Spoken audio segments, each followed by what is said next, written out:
Good morning, everyone. My name is Jared Morrison, and I'm Organization Development Consultant in the Learning and Organizational Development Unit for OSU Extension. And thank you all for joining us today for a ACEL to Extension webinar. We are very excited about this webinar series. It's been going very well. We've had 3 sessions so far. This is the 4th, with 5 more to follow this. So we're excited about the partnership between Extension and the Department of Agricultural Communication, Education, and Leadership, which is ACEL. So as I say that acronym, that's what that means spelled out. Please, to learn a little bit more about the series, go to our page, which is go.osu.edu/ACEL2Extension. And today we have effective meeting facilitation. We have Dr. Jera Niewoenher-Green, who is an assistant professor of community leadership in the Department of Agricultural Communication, Education, and Leadership. And without too much further ado, I'll pass it over to you, Jared. Thanks so much for being here this morning. No problem. Hi, everyone. Good morning. I'm going to turn off my camera in just a moment to kind of minimize some of the distraction, but I just wanted to greet everybody. So thanks for being here today.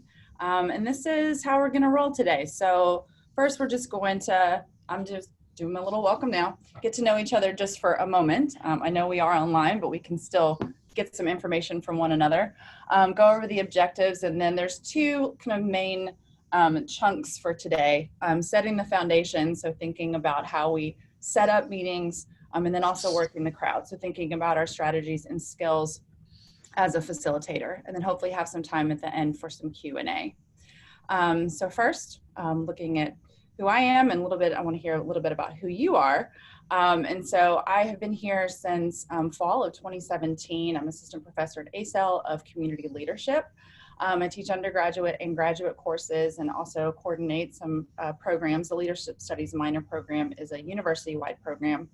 In my research, I know this is a little vague, but I focus on gender and leadership a lot of times in agricultural settings and rural settings, and also looking at youth and leadership and their engagement in communities, in groups, and also starting to develop some study abroad programs for our college and for our department. And so looking at cultural competence and undergraduate experiences abroad and how that we can develop them to be better global leaders. So some of my previous experiences is my second career. I was a high school teacher for over a decade. I taught both Spanish and leadership. And also during that time, I was an academy coach. And what that is that we had career and technical education based academies in our high school. And so we had career and tech that would partner with English, science, social studies, all of the other teachers. They would create a team, and each academy had a team of teachers, and we also had business and post-secondary partners. And so my role was to set up advisory boards, manage those advisory boards, manage projects, work with professional development. So in both that role and my role as a teacher and my role here, I've done a lot of different facilitating. So whether that's workshops, facilitating change processes with students groups, meetings with colleagues, professional development workshops for faculty, staff. But I really like to think about my facilitation and leadership education, for that matter, actually starting in college, because I worked for the outdoor program as a coordinator. And so really outdoor education was where I first started to cut my teeth with facilitating team building activities, as well as planning meetings for trips. And that's where I realized I really liked working with groups. So that's a little bit about me. So using the chat, I really would like to know who is out there today. So if you could just share your position and if it's relevant, also your county that you're in, and just a little known fact about yourself. And so just use the chat function there, and let me know who you are.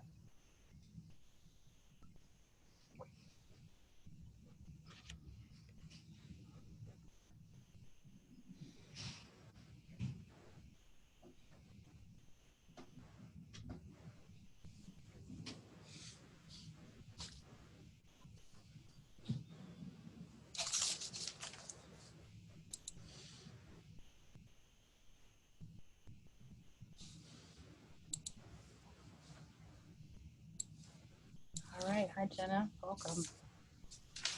12 different boards. Okay, that's a lot.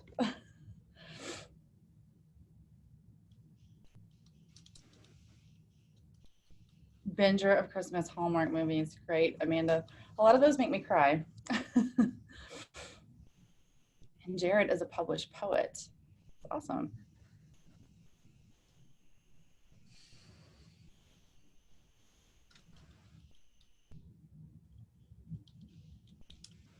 Adventure Rec. All right. Youth Development with Urban Youth. That's great. Thanks, Valerie.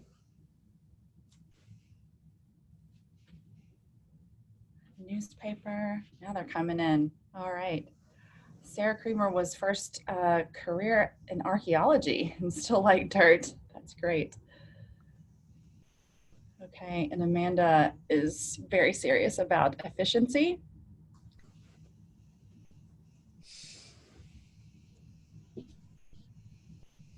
Binging West Wing over and over. Ashley, I still have not watched West Wing. That's one thing I need to get into that show. I've heard it's good.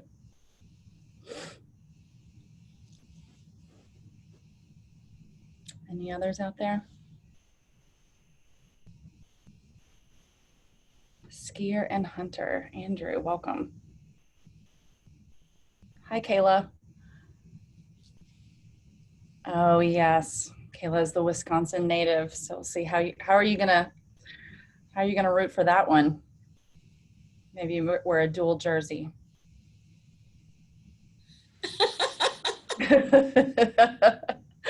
That's probably a good idea. Very politically correct. Yeah.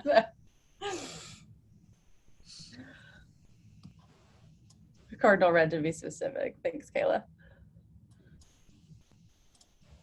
Okay. So thanks you all for sharing.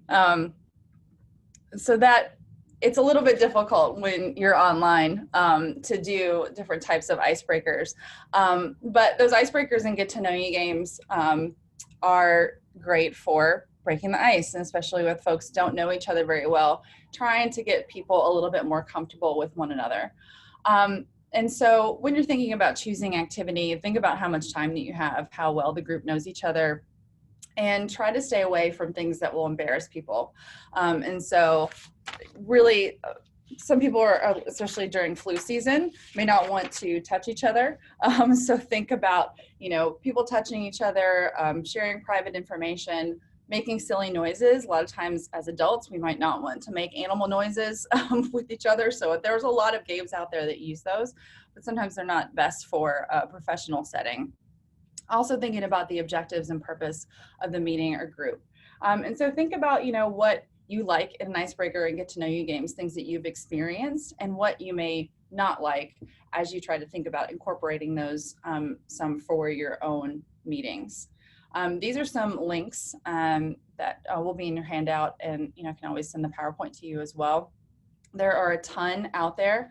And then there was one specific link there that had some icebreakers for online meetings, and especially if everyone can weigh in on the camera and talk to one another, there's ways to get virtual teams to work together a little bit better from the get-go.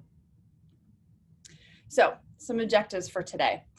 So we're going to look at some fundamentals related to facilitating groups and meetings, and some techniques as well for garnering ideas and making decisions, and then looking at some skills you can develop to become a better facilitator. Although this is an hour webinar, and a facilitation workshop can be an entire day. So of course, this is just a sampling of some things to think about in terms of facilitation. I'm just going to play a little snippet of this meeting right here. Hey, I was on this date the other night, and we were at this restaurant. All right, guys, you guys ready to get started? Hang on a second. Trip, you ready to get started, buddy? Okay, hey, you guys, we're all here. We should start. All right, thanks for coming, guys. I just wanted to take a few minutes and talk about some ideas for the marketing strategy this year. So if you got one, just throw it out there. I'd love to hear. Yeah, how long is this meeting supposed to last? The schedule wasn't exactly clear. Should be out of here in 30. Is that approximate or? Hey guys, sorry I'm a couple minutes late. I got caught in traffic. 7 minutes, actually. What's that? couple is two. So what we're doing is we're just coming up with some ideas for our new marketing strategy. Sure. So, anyone? I think we should implement Pinterest. Oh, that's a fun idea. What about a publicity event in the park? Interesting. But how are you going to plan around the weather? What if it rains? So we'll party in the rain. Okay, just want to emphasize there's no bad ideas here. We're just brainstorming. So. Yeah, I'm just really thinking it'll be a huge waste of money to try to plan around the weather. Yeah, okay. We get your concerns, Nancy. Thank you. Okay, anyone else have an idea? Ephraim? I've always wanted to see rain fall down all at once in a big splash instead of small drops over time. I mean, think how it could impact the irrigation system. Okay, Terry? Well, I have an idea from my previous job that I had last year. Let me take that back a little bit. I have this wonderful idea, but it doesn't really make sense unless I just take it back a second and bring it forward together. It was like 3 weeks ago that I remember he said something that I couldn't understand. Hold on a second, Terry. Hold on. Thanks for pointing. Here's what we need to do, okay? Lauren, you got this? We do a video submission contest on YouTube. Oh, Okay. that's been done. It'll be on Facebook, it'll be on Pinterest, it'll be on If Twitter. we do something with technology, we lose the senior demographic. So you guys want to see an example? Should we be moving on to the next topic? I mean, it's already quarter after. Okay, so Yeah. you might not have all these exact personalities in the room, but you will have different types of folks, and managing the process and meeting your goal is your job as a facilitator. So how can we avoid this? I also have to admit that I'm usually the one that's perpetually late because I'm trying to pull too many things together at the same time. But by being skilled and purposeful, we can hopefully manage everyone so that we can get all of the ideas out. We can help to make decisions together because as this video ends, they didn't come to any conclusions at all. There were some poor notes that were taken on the board, and then they just went on from there. Makes me wonder which one I am. Yes, so first of all, thinking about setting the foundation. So thinking about beginning with the end in mind. So there's a lot of different types of meetings that we might have. Information transmitting is one, and there's a little asterisk there because we need to think, does there even need to be a meeting? Other ones where we know that there does need to be a meeting, advancing thinking, which is where we might be creating a vision for the group or thinking through scenarios to meet a goal. Improving communication. So if there's something going on with your group and you need to work on team building, or there's some lingering frustrations about something that's going on, you might need to pull people together. Building community can look a few different ways. So that could be just coming together to celebrate successes, or again, like doing some other type of visioning and kind of coming together in a different way.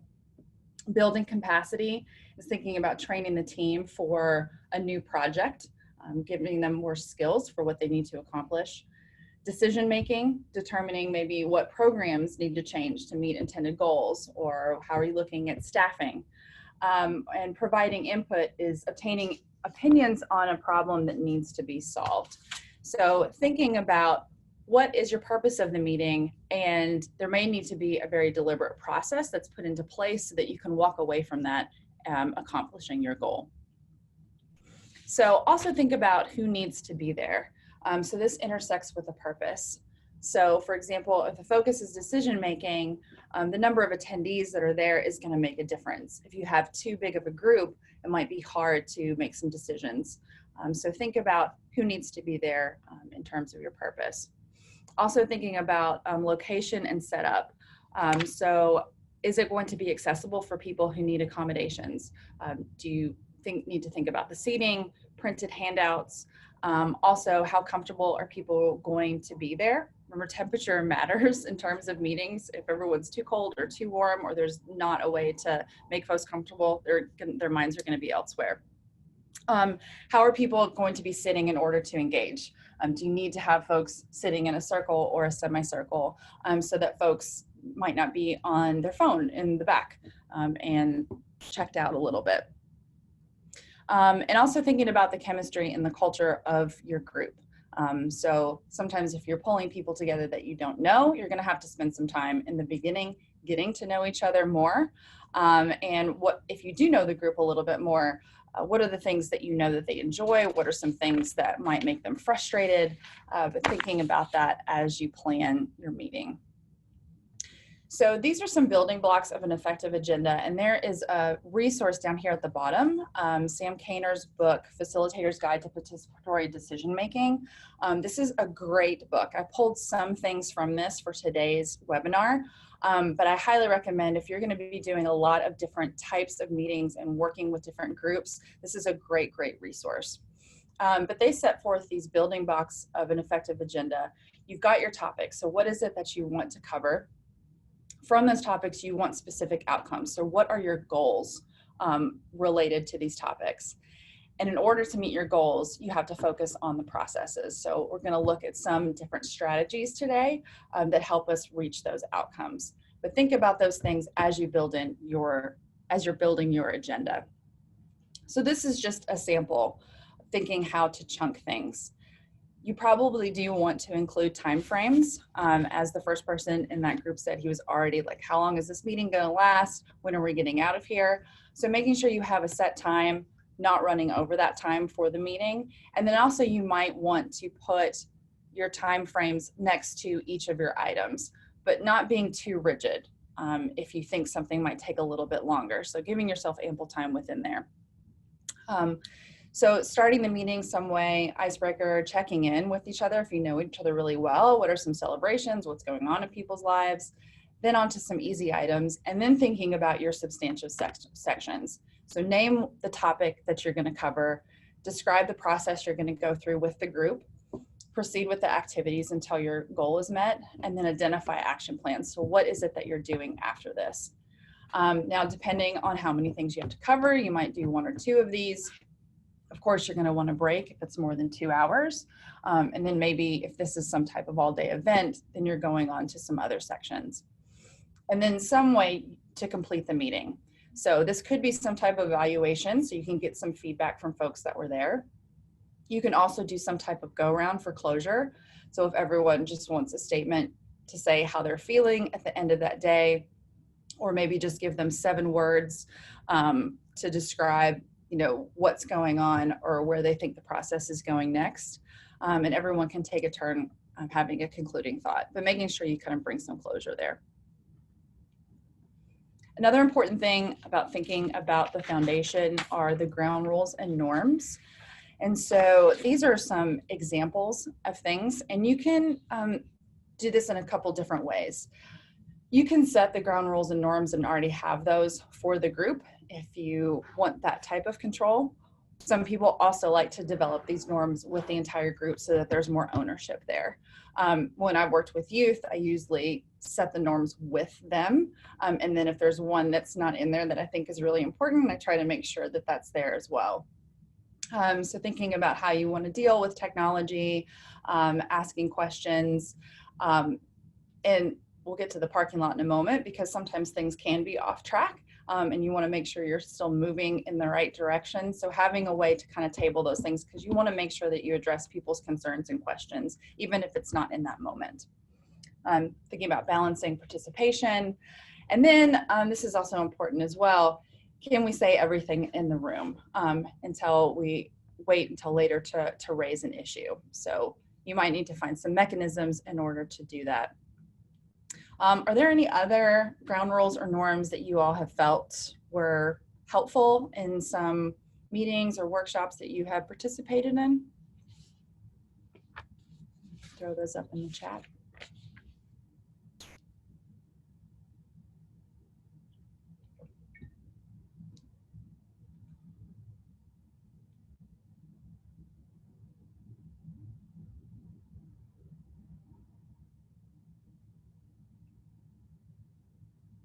Right, so Kayla said depending on the audience, letting the group give their recommended ground rules.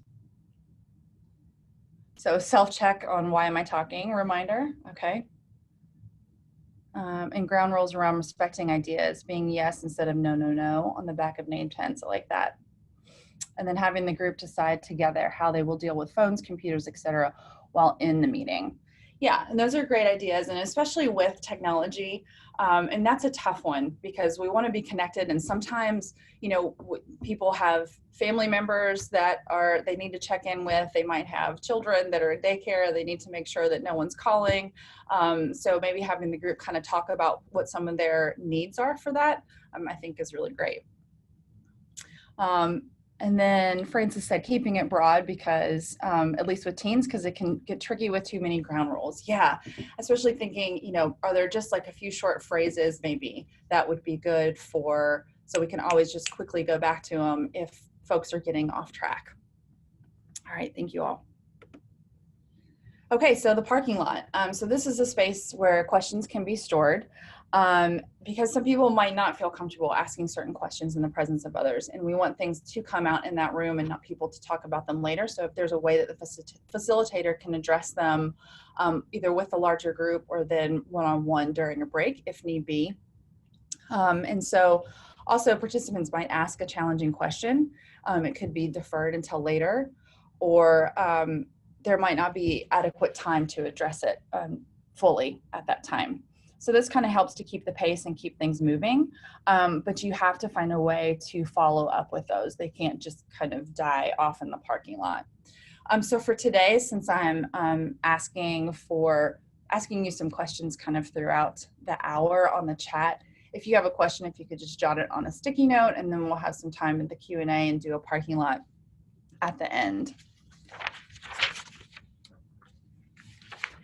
Oh, and Ashley mentioned like that there needs to be foundations for those who are hosting too. If we're inviting people here, we need to be engaged and not on our phones. And that's really important as well. So one thing about being a facilitator is that you are modeling behavior for the group. And so you're walking them through these processes. So however, how much you are engaged is going to be very reflective and then really impact the norms of the group. So thinking about some strategies and skills that a facilitator may have or can develop rather. So a facilitator is someone that is helping a team free itself from internal obstacles or difficulties so that members can more efficiently and effectively accomplish their goals. And so they're guiding without directing the team and helping them discover some ways to address challenges. And this is important while maintaining safety and trust among group members. So it's not just about going through the process, but how can you go through that process without upsetting too many folks? You might have to facilitate conflict, and we'll talk a little bit about that later. But you know, how can we move them without too much damage, right? And so also bringing in structures and processes to help the team accomplish those goals. And what's important here is that the facilitator is also appreciating and valuing what everyone contributes to the group. And this is where a little bit later I'll talk about some skills, but making sure that you understand kind of your biases and that you are making sure that you are attending to what everyone is contributing and that it's getting heard so that all those voices are heard. All right, so thinking about some strategies. When we go back to some of those building blocks of the agenda, the processes to get to our outcomes, this is where the activities come in. So some of these are going to seem pretty common sense, but they're actually really important. So if applicable, kind of starting with the end so that the group knows where you're going. So this is what we're trying to get to today. These are the goals that we're wanting to accomplish so they can see the big picture. Also using some phrases when you are facilitating some activity so that they know exactly what to do and when to do it. Also having instructions written down. Some people are going to need to see them and some people can just hear them if they're a little bit more of an auditory learner. And then starting with verbs in each step so people know exactly what actions to do. Cutting out superfluous words. Identifying the time frame, exactly how long people have to work on it, and kind of avoiding ranges so that people aren't sure how long this could be going on. If you say this could be 10 to 30 minutes, well, that's a pretty big range. So just say you have X amount of time. And a lot of times I'll use some weird numbers so they know exactly, like you have 13 minutes to work on this or 17 minutes to work on this. And then giving directions when they complete the task. So what is that next step? So some of these, like I said, seem kind of common sense, but something as simple as not having the instructions written down can really cause confusion and prolong the process. So you may know what you want and what you're doing, but that doesn't mean that others necessarily know that. So having everything spelled out is always really helpful. And there's also a lot of different ways to break up people into groups. So you can always just count off if you're okay with random. You can also pull people together if you have some like characteristics, using other variations like playing cards or sticker cards that you're passing out to people. And that way you know you're gonna have an even number.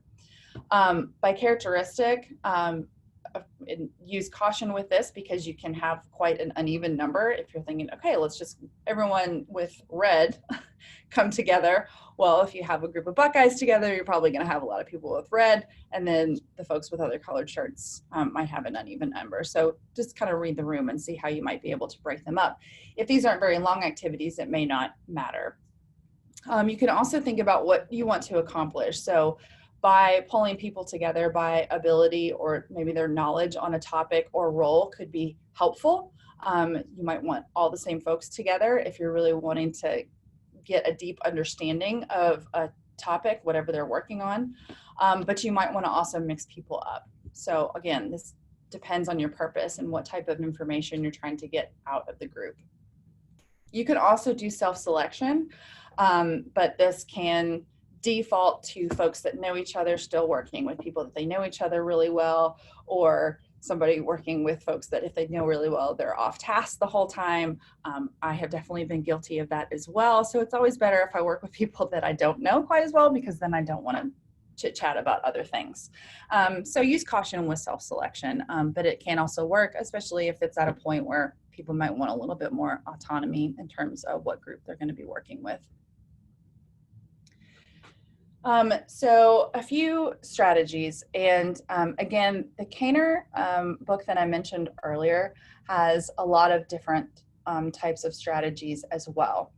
And the way that in that book, they kind of string different activities together. These are kind of some bigger activities to do, but remember that an activity can be as simple as having people individually write to themselves first and then start to share out, or just create a list, and you can string things together in order to meet your outcome and get the information that you want. But of course, we've all heard of brainstorming, but there are some things that need to be set in place for brainstorming to be successful. First and foremost, your topic has to be very specific. So it can't just be like, hey, we just need to think about some ideas for this upcoming event.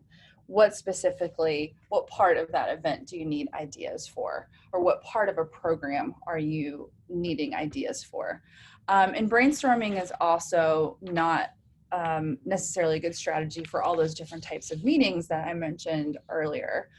This is a good strategy for providing input or advancing thinking, and maybe not necessarily for decision making yet, unless you really are trying to get a bunch of ideas before you make some decisions. So beginning with a specific topic, and then allowing some times for folks to collect their thoughts. We give a time limit for that. Having people write things down a lot of times first helps before they're going to share out, so they might have several things that they want to share. Identifying a recorder and then making sure that everyone can see and stay engaged during this whole time. And the facilitator needs to explain how to brainstorm, set the ground rules, and then this is where things get tricky, because the facilitator should not take the lead or take over the discussion, and should continue to kind of enforce those ground rules. So really taking a step back. There are a lot of different sets of ground rules that people have come up with for brainstorming. This is just one of them. And so the idea behind brainstorming is to try to get, of course, as many ideas out there. So not having any evaluation of those ideas is important because you want them all to continue to be on the table. Later, if you're needing to pare down or put things into themes, if the group decides that something can get dropped off, then that's okay. But no evaluation in the beginning, just get everything out there. These can be the wildest possible ideas because a lot of times you're wanting the creativity to flow. You're needing to think outside the box. And so also in order to do that, getting as many ideas out there as possible and then building upon each other's ideas. So, you know, if someone thinks there's just another nuance to something, have them put that up there as well. Okay, so really encouraging getting as much stuff up there as possible. So there are some concerns with brainstorming. So the facilitator does give some control up of the group. So if you are a leader or a manager of a group and you have an agenda, this brainstorming process can be a little bit difficult because you are really giving the group the process. Also, if participants don't have any knowledge or experience about which to discuss new concepts, then you might be a little bit limited. So think about what the topic is, and that, you know, are folks going to be as knowledgeable as they need to be to really get those creative juices flowing. The facilitator also has to keep the discussion focused on the topic. So you might need to bring people back if you're getting too far afield. Also being aware of folks that are dominating the group. So we'll talk a little bit about managing some discussions later. But you might want to try to call on some other people to get some other ideas out there. Remember, there's no evaluation, so anything can continue to go up. And one thing to also consider is that open dialogue is, sorry, there's a typo there, is not natural in all cultures. And so depending on who you have in the room, there might be some people that aren't going to necessarily share in the group. They are much more comfortable with sharing one-on-one. This also could be an opportunity of doing things also in writing, so people aren't sharing out verbally. Can you get some things and then get them up on a board later, or pull a bunch of ideas together and then present out at another meeting? So think about if someone is not participating, is it that they are introverted, or is it also something that could be cultural and they don't necessarily want to share? So this is kind of a twist on brainstorming. And so if you have your topic stated in the form of a goal, you want to take that and reverse it, okay? So you want to think about, like, how can you achieve the opposite of the actual goal? So for example, it's like, how can we design the worst information packet for parents, okay? And then you can come up with a few of those ideas and have the group list those questions. And then ask participants to brainstorm solutions to the reverse questions. So for example, an info packet for parents wouldn't contain any contacts for our programs. And so this seems, of course, a little backwards because it is reverse, but you look over those solutions and then explore what might actually stimulate positive thinking about this original goal. So it's just a different way of approaching it. Might seem a little silly at first, but it can get folks to think outside the box. There is another strategy that I didn't put in here, but is also an idea of this reverse type of thinking, where if you are trying to work through a problem with your group, you can do a scenario planning, and you have a best case scenario and a worst case scenario. And each group has to kind of think about the events that led up to this worst case scenario. And then the groups come together. And so you start to think through problems a little differently if you have to think about what actually made this the worst case rather than the best case. And then come together and see if you can find some positive goals to work towards.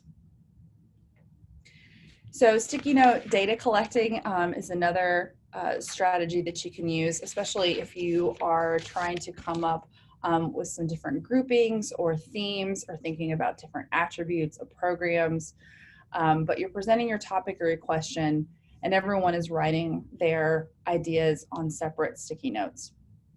You have data collection areas, which can just be a wall, or they can be some of your big chart paper.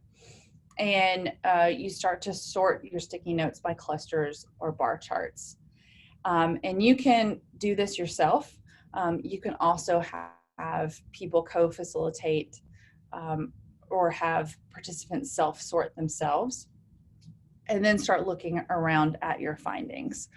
So what were some of the themes that you saw? Some things need to move to some other clusters, and then you're going from there. So if you're using this as some part of action planning, once you have your themes and you have your ideas, then you'll want to think about what your next steps are going to be.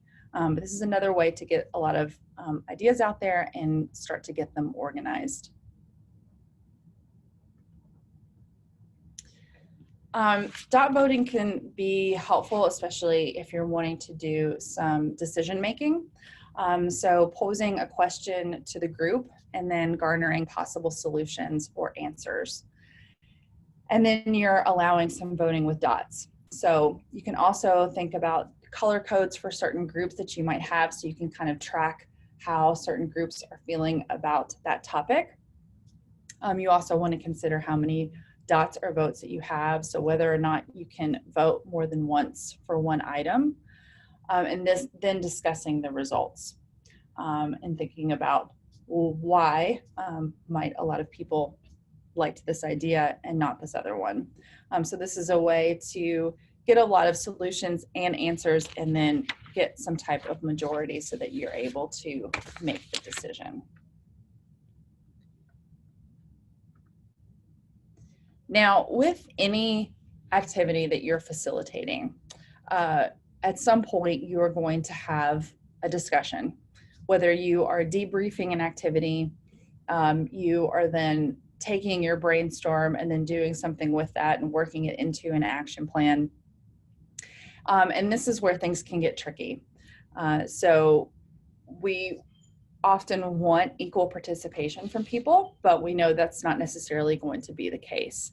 So oftentimes individuals want to dominate and other folks really want to fade into the background. And also people need time to process. So that's something to consider. I think I mentioned it earlier, but with all of your activities, is there a way, especially for introverts, to have time to think a little bit beforehand, even if you send some questions and topics out beforehand, get folks to think, maybe write things down. Also having people share with one another in a pair before sharing out into a larger group can also help with some of that processing. But once you are getting folks together and engaged in discussion, these are just a few different tactics to help to manage that. So first, calling for responses. So trying to build upon what someone had mentioned or what a group has presented. So just asking for responses, reactions, or if anyone has any questions. Now, if you have a lot of people wanting to participate at the same time, you can think about stacking. And this is just a good way to track so that you're making sure everyone is able to participate. So if a bunch of people are wanting to talk at once, like just, hey, who all wants to speak, please raise your hand. And then before, just kind of assign the order. All right, Brandon will be first, then Tanya, and then we'll go here, come back to here. And if you have, a really hot topic, then of course this comes into play, and you want to make sure that all the voices are heard. So that's stacking. When you think that people might be holding back in order to avoid an argument or try to ease the tension, you can do some balancing.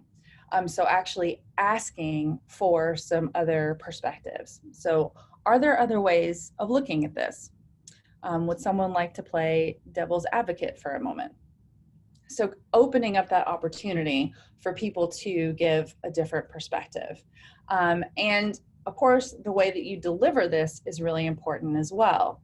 So if you do know that it's something that might be causing a little conflict, you want to be presenting yourself as neutral as possible.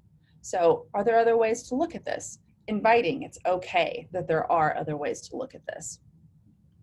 Now the mirror of balancing is finding like minds. So oftentimes this is used if you want to get more people engaged. So finding other people that feel similarly. Has anyone had a comparable experience, and can you tell us that? And you might get some nuances here too. They may not be saying the exact same things that other people had said before and are actually enriching the discussion. And then there's, of course, folks that maybe don't want to speak, but you can tell that they want to say something. And so a lot of times people will make gestures that show that they want to speak. So sometimes people will kind of raise their chin up a little bit, like they're thinking, kind of in a reverse nod, or they might crinkle up their nose if they disagree with something. Oftentimes people will look directly at the facilitator and they won't say anything, but they will look and you can tell that they want to say something. And so this is just specifically calling on people if you see some of that body language. Letitia, it looked like you were going to say something a couple minutes ago. Philip, you look as you might want to speak. Is that true? And you have to really know your group for using the making space strategies because some people, of course, don't want to be called out. But you could also give them an out. You know, it's okay if you don't. It just looked like you may have wanted to say something, and that's okay as well. So knowing your crowd is important here. But sometimes people just need to be acknowledged, and then they will share what they're thinking. And of course, the other thing that's difficult when managing discussions is tolerating silences. So this is also called wait time. But silences mean that people are thinking, usually, unless you've really been on a topic for a long time and you think you've gotten all of the opinions out there. A typical silence is 3 to 5 seconds, and a painfully long silence is 10 to 15 seconds. And I have to say that as a teacher, wait time was something that was really difficult for me to learn and get comfortable with.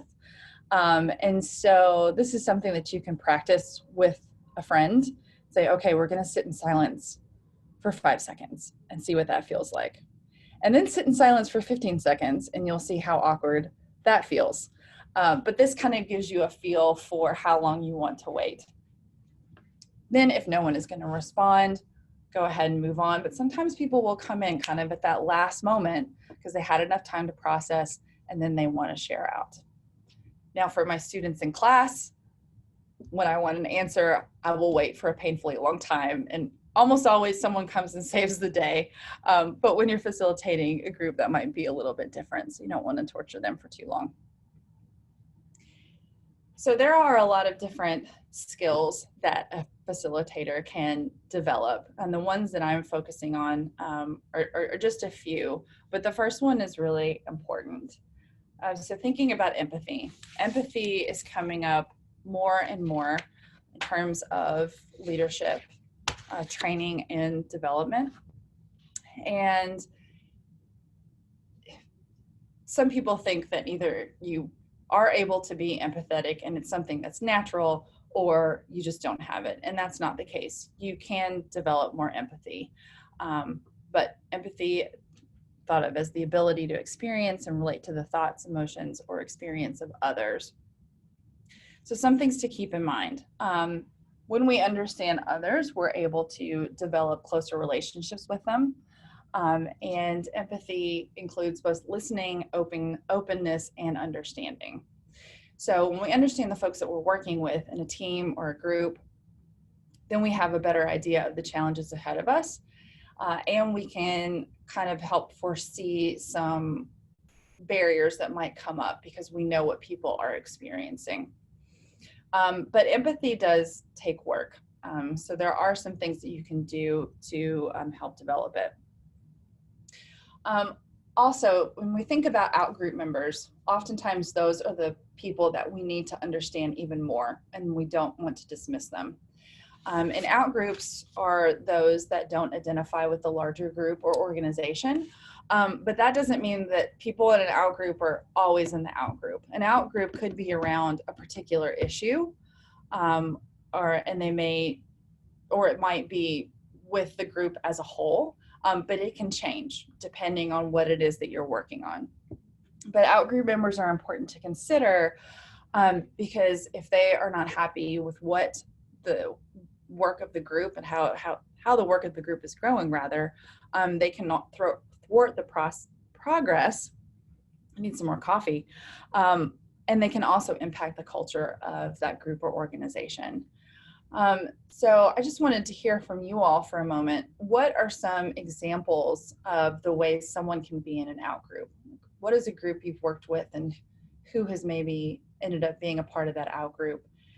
And also, what are some ways that you have been able to account for those outgroup voices?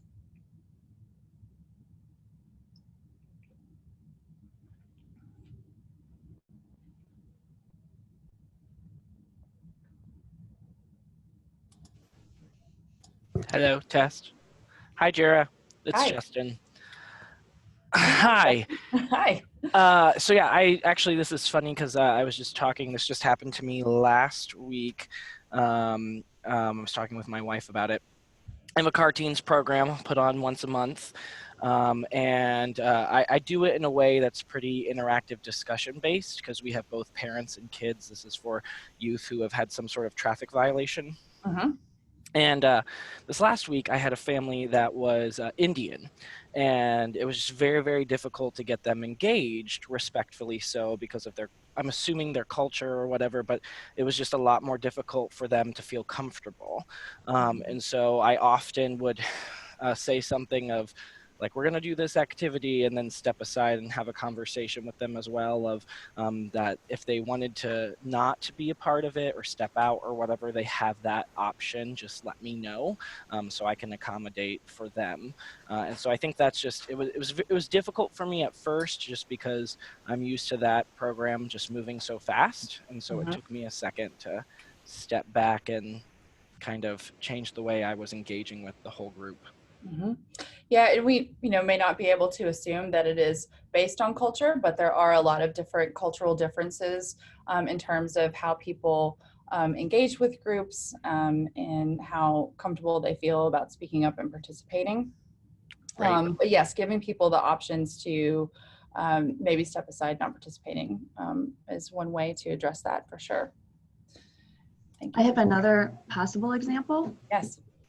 And how do you handle, or what is it like when somebody is an outgroup because they are not engaged in the mission of the group and have their own agenda? Yeah. That's one that is hard for me to navigate. And I'll go ahead and click to the next slide, and then if anyone else wants to share, that would be great. But sometimes being curious and reflective helps. Oftentimes we don't know the entire story of what's going on, and it might take some time to kind of uncover that. But some questions we can ask ourselves and then actually ask folks that we might perceive as being part of the outgroup is how a situation might be affecting them and how might something be keeping them from succeeding or performing. So people might be facing some different barriers that we didn't realize before, and we need to uncover those. And what would be the ideal outcome?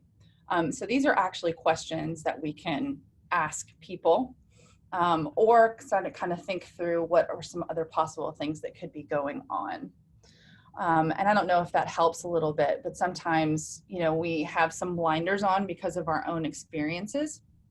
And it could just be that someone had an experience, they had a bad experience with someone or a group or within a certain organization. And that has kind of tainted their view of the work that's going on. But then flipping that to the next, like using these feeling verbs, this is actually not the way we're trained to talk to people about what's going on. Usually when people share something's going on, that will be like, oh man, I'm sorry about that, right? Or that's too bad. But actually reflecting on how they might be feeling or clarifying what they're feeling actually gives them the space to express it and then feel like they're heard. So saying something like, man, that must be really exhausting, or did that make you angry? Did that make you frustrated? And then they might expand on that. This is something that I've had to practice quite a bit because it didn't necessarily come naturally. It may come naturally to some people. But what I had always heard was just kind of like, oh, that's too bad. I'm sorry about that. Instead of actually opening it up for them to express themselves a little bit more. But a little bit of this can actually go a long way. You might be able to uncover what's actually going on. And so depending on the group that you're working with, if you're just facilitating something for a day and some people seem to be very disengaged, having a conversation during a break can kind of help you to understand them a little bit more. If this is more of a long-term relationship with a board or a team that you're working with, then finding some time as you're developing those relationships to kind of ask some of those questions. Any other thoughts on outgroups and how to engage folks or make sure that those voices are heard?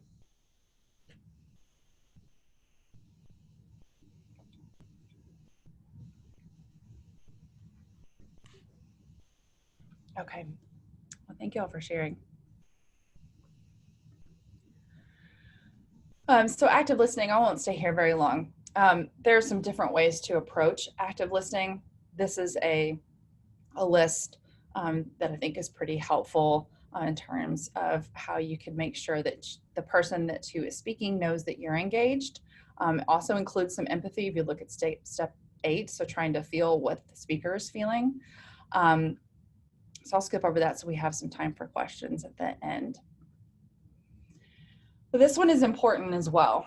And so we all have bias, and even though we like to think that we don't, but we do, and that's a whole other training.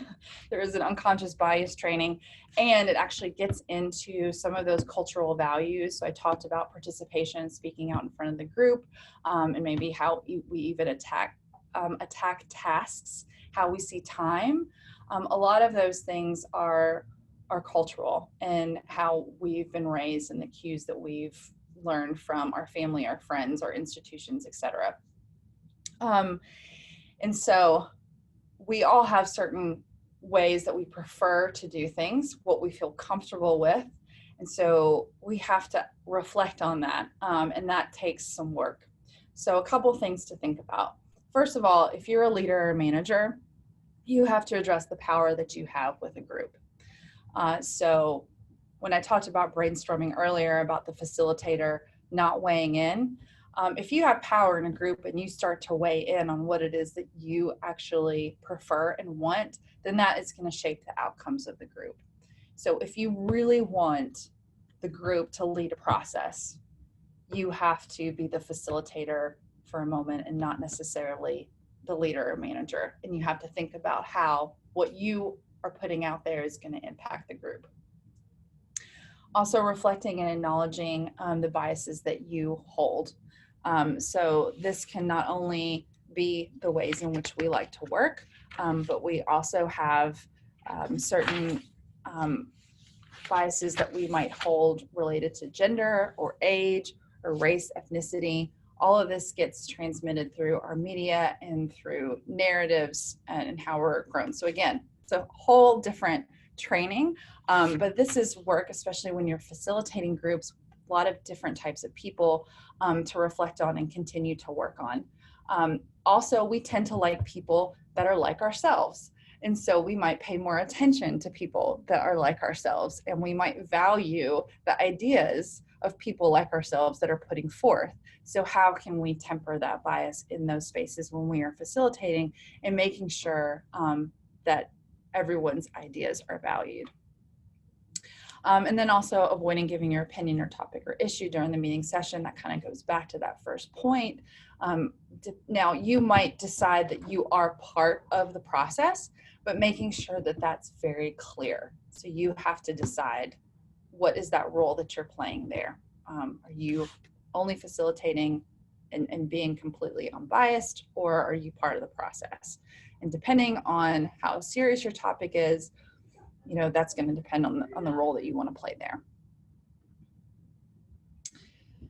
So thinking about putting these together, you know, having a plan, thinking about what your purpose is, and thinking about a combination of techniques that will accomplish your goals. So I only mentioned a few strategies today, but some things can be put together very simply, having people think themselves, listing things, ranking things, then coming together, starting to do some planning. So setting the stage for how you want the group to work together with those ground rules and norms and your objectives, and then facilitating. So being an active listener, modeling the behaviors that you want to see with your group, and enforcing the ground rules where need be so that you keep everyone on track. And then thinking about that closure. So what are your next steps? Because I think we've all gone to a meeting where we left and we're like, well, what do we do now? We didn't get anywhere. So being really explicit about what the roles and responsibilities are, and do you need a follow-up meeting to keep working? If, you know, folks may not be able to be accountable on their own, do we need to pull together again? And then thinking about a follow-through. So do you need to do some type of follow-through in the end? So any other questions that you have in the 2 minutes that we have remaining? And I also, if there's, or any other resources that, that you want that I mentioned today, please feel free to email me. I'm happy to send things along. But any other questions using chat or the microphone? As folks are thinking, I'll just come on and say thank you very much again, Jera, for your time and for your presentation. I very much appreciated some very applicable and actionable things that I think we can use in our meetings. So thank you very much for your time. As she mentioned, go ahead and ask your questions if anyone has any. And as you are typing up your questions or getting ready to ask them, Jera is an expert in facilitation, and she offers a 6-hour session that's going to be held on August the 12th. But while you're filling out your evaluations, if there's other topics that that fit in facilitation that you want more information on, Jared and I will be planning next year's ACEL 2 extension, and so your thoughts and ideas are going to be well thought of and part of our plan. So if there is a certain topic about facilitation that you want more of, please let us know. Yeah, because there's so many different parts to this. And this was just a little sprinkling of a lot of different things. So, and this is it's backwards, but this is the Kaner book that I mentioned earlier. So you can see it's a big resource, has a lot of different processes in it that are explained out, as well as different ways to build an agenda. It's a really great resource if you're going to be facilitating a lot of groups, if you're going to be doing strategic planning with groups. It's a really good one. I highly recommend it.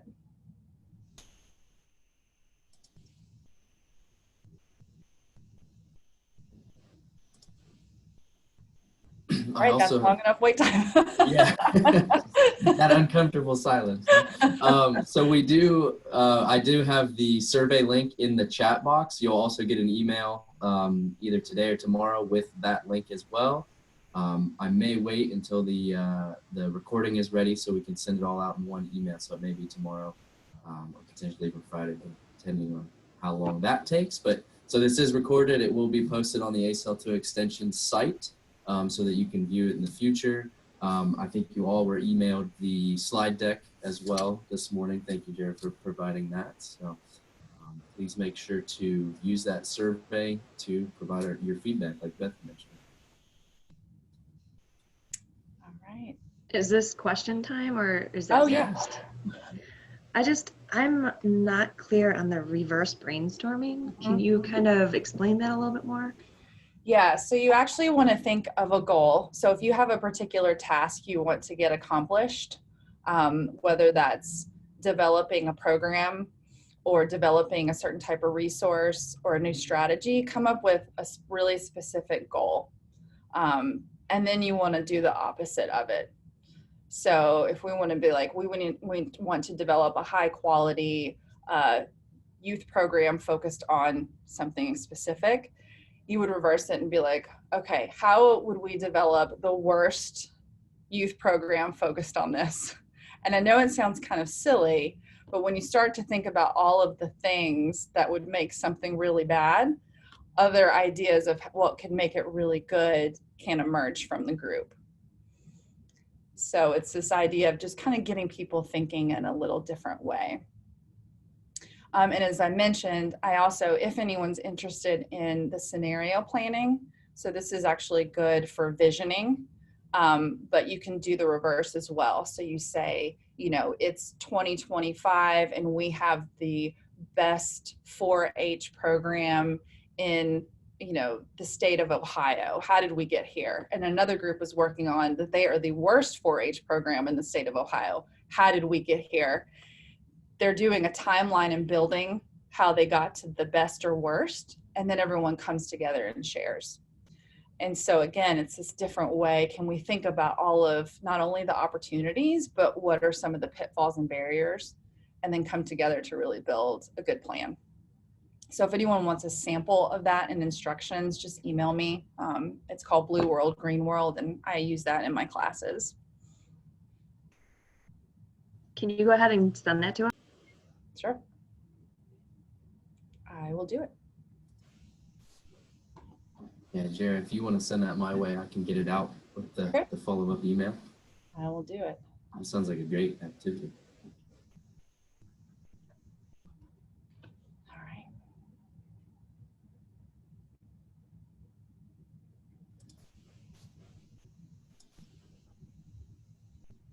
All right. Well, seeing nothing else coming through, I think we may have reached our end for today. So thank you again, Jera, and thank you all for being an attentive audience and participating today.